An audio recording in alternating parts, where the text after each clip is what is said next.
Bonjour, ici Joël Brubé, kinésiologue. J'aimerais aujourd'hui vous présenter la kinésiologie en tant que profession, car c'est une profession qui est assez mystérieuse. Ça le dit par son nom, kiné veut dire mouvement, ologie, étude, donc c'est l'étude du mouvement. Par contre, c'est quand même assez mystérieux dit de même parce que c'est très large la kinésiologie, puis ça a le mérite d'être large que ça travaille dans différentes sphères. Donc la kinésiologie peut travailler au niveau du sport, donc quand on est à la préparation physique, développer de la masse musculaire, perdre du poids, décider d'améliorer la mécanique de course pour être plus performant ou peut-être dans un sport spécifique.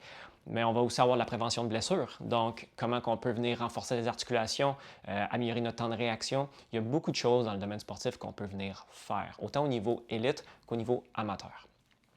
En termes de clinique, là où est-ce que j'œuvre particulièrement, on va retrouver des affaires très intéressantes que d'autres professions n'iront pas toucher. Exemple, on peut venir travailler en prévention, ce qui est plutôt rare quand on va aller voir d'autres thérapeutes. On va voir les thérapeutes en général quand on se blesse. Mais en prévention, on peut venir faire du renforcement musculaire, on peut améliorer notre équilibre, on peut améliorer notre proprioception, qu'on appelle donc le ressenti de notre corps dans l'espace. Et toutes ces choses auront pour bénéfice de nous aider à être plus connaisseurs de notre corps et mieux réagir dans les situations dans lesquelles on a plus de chances de se blesser. Si jamais une blessure se produit, qu'on va voir un médecin, on s'en va voir un physiothérapeute, on a mal, on est en processus de réhabilitation. Pendant le processus de réhabilitation, le kinésiologue peut venir travailler de pair avec les autres thérapeutes parce que la kinésiologie travaille dans un aspect qui est global. Dans mon cas, postural.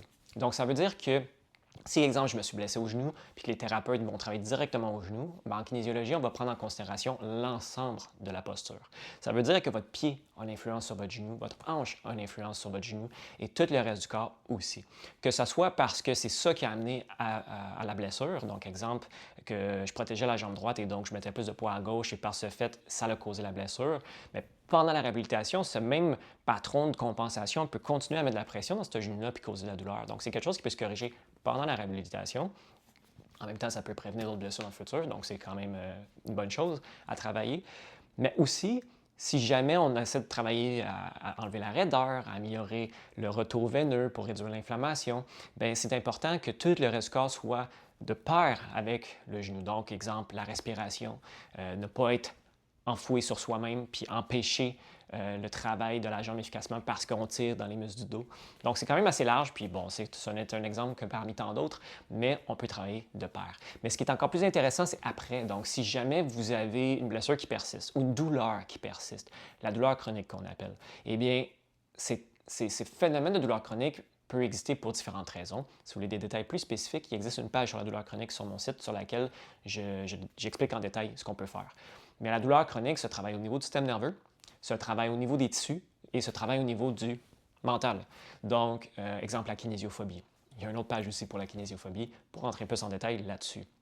Donc, ça veut dire qu'on peut venir renforcer le corps, on peut venir étirer des muscles qui sont trop raides, qui nous font mal. On peut travailler la posture. Donc, si on a développé des compensations, encore une fois, puis ça fait en sorte qu'on a créé des douleurs ailleurs ou que ça l'entretient la douleur persistante, on peut venir corriger la chose. On peut venir donc travailler au niveau de la peur parce que si jamais vous avez une inquiétude d'utiliser l'articulation qui est blessée ou retourner sur la glace qui vous a blessé, on peut y aller par exposition graduée puis vous redonner confiance à la chose. Si jamais il y a une hypersensibilisation du système nerveux central, ça se fait au-delà de 6 mois de douleur persistante, on peut venir à calmer le système nerveux par différentes techniques, dont des mouvements, dont la respiration, parmi tant d'autres techniques. Et puis, je pourrais en nommer autant encore et encore, mais je vais m'arrêter à ces quelques stratégies. Donc, très large, la kinésiologie, c'est vraiment super intéressant. Puis je nomme même pas l'hygiène de sommeil, l'alimentation. Je nomme même pas, exemple, les gens qui pourraient avoir de l'anxiété, de la dépression, différentes maladies mentales qu'on pourrait appeler. Donc, honnêtement, on pourrait parler d'anxiété et dépression parce que c'est souvent cousin-cousine de la majorité des conditions qu'on pourrait avoir. Exemple, je ne sais pas, TDAH pourrait apporter des bénéfices avec l'exercice pour venir sortir le trop-plein d'énergie ou venir augmenter la concentration ou améliorer la mémoire. En termes d'anxiété, on peut venir, les mêmes réponses sont valides, sortir l'excès d'énergie, nous aider à revenir dans le moment présent. On peut utiliser des techniques telles que le Qigong, on peut utiliser des techniques telles que le yoga pour venir se recentrer dans notre corps, libérer l'accumulation de diverses émotions ou tensions. Quand je dis émotions, je pense entre autres à la tension. Exemple typique, je suis fâché, je viens me créer de la tension dans toute la chaîne, les mains, les bras, le cou. Le stress, on le sait, ça met de la tension dans le cou. Fait que comment on fait pour libérer ça, mais aussi comment on fait pour boucler la boucle, pour régler ça, là, pour pas que ça revienne continuellement. Et donc, c'est toutes des choses qu'on peut travailler en kinésiologie. Et comme de fait, c'est très large. Mais je vais vous résumer ça donc en une seule phrase. La kinésiologie, c'est la science du mouvement. Mais le mouvement, ça se présente dans la posture, dans le corps, dans l'esprit, dans la respiration, dans les émotions. La kinésiologie, c'est la science du mouvement.